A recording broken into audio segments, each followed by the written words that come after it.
2018 में जब मैं दिल्ली के लिए खेल रहा था, तो मुझे डीएस में नहीं लिया गया था। मुझे वनडे के बहुत आखिरी में वनडे में भी नहीं लिया गया था।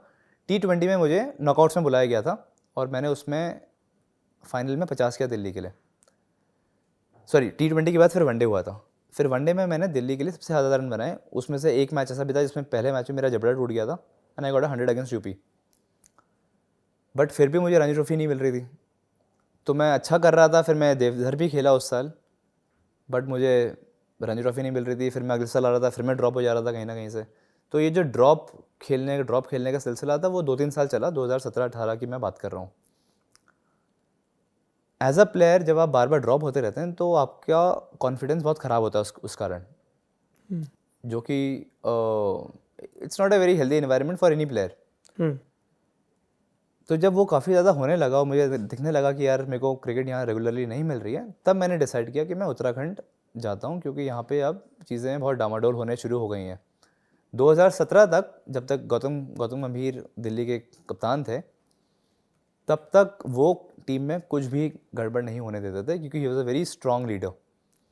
उन्होंने प्लेयर्स को बहुत फाइट किया, उनके लिए काफ़ी बैक किया प्लेयर्स को। और जब वो रिटायर हुए दिल्ली क्रिकेट से, या उन्होंने रिटायरमेंट ली, उसके बाद काफ़ी ज़्यादा दिल्ली क्रिकेट में हलचल मचनी शुरू हो गई। ऋषभ पंत को कप्तान बनाया गया था उनके बाद, है ना? नहीं, उनके बाद मैं कप्तान बना था यहाँ एक सीजन एक आप, साल फिर में। उसके बाद फिर फिर ऋषभ। ऋषभ को बनाया गया था। बट उनके जाने के बाद फिर काफ़ी ज़्यादा ऊंच नीच होने लगी थी दिल्ली की टीम में, जो कि अभी भी होती है। इतने अच्छे खिलाड़ी जो आईपीएल भी खेल रहे हैं, रन भी बना रहे हैं, उनको भी दिल्ली से ड्रॉप कर दिया जा रहा है। तो ये जैसे नीतीश को ड्रॉप किया गया दिल्ली से। फिर ध्रुव अच्छा कर रहा था बीच में, उसको ड्रॉप किया गया। तो अब दोनों, नीतीश तो अभी वापस आ गया है, ध्रुव विदर्भा चले गया है। काफ़ी सारे प्लेयर्स ऊपर नीचे दिल्ली से होने लगे थे। तो वो माहौल कहीं भी, और ये सबको पता है कि this is what happens and this is not a good atmosphere for any player, जो कि शायद रणजी ट्रॉफी में, मुझे ऐसा लगता है कि रणजी ट्रॉफी में ये सब चीज़ें नहीं होनी चाहिए।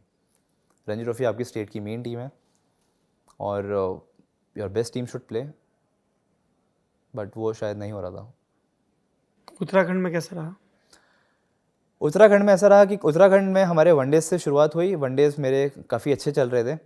अनफॉर्चुनेटली एक दिन हम लोगों का लास्ट वनडे गेम था, मैं अपनी बस से उतरा और मेरा पैर मुड़ गया और मेरा फुट में फ्रैक्चर आ गया। तो मैं 1.5 महीने के लिए आई वॉज गॉन। तो मेरी टी20 मिस हो गई उसमें।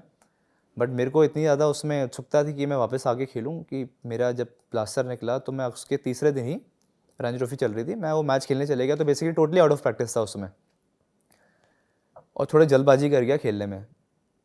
रणजी ट्रॉफी शुरू हुई तो वो मेरे फिर 4-5 मैच ख़राब हो गए उस साल उत्तराखंड के लिए, बिकॉज उतनी अच्छी प्रैक्टिस नहीं हो पाई थी। 2 महीना टोटली ऑफ हो गया था और टीम भी अच्छा नहीं कर रही थी, बिकॉज उत्तराखंड उस साल पहली बारी ऊपर की डिवीज़न में खेल रही थी और बाकी टीम्स काफ़ी अच्छी थी। ओवरऑल उत्तराखंड की टीम थोड़ी सी नई थी उस समय, तो मैचेस भी हार रहे थे, खुद की परफॉर्मेंस भी नहीं हो रही थी। तो थोड़ा सा टफ ज़रूर हो गया था मेरे लिए वो आखिरी का जो रणजी ट्रॉफी का सीज़न था उत्तराखंड के लिए।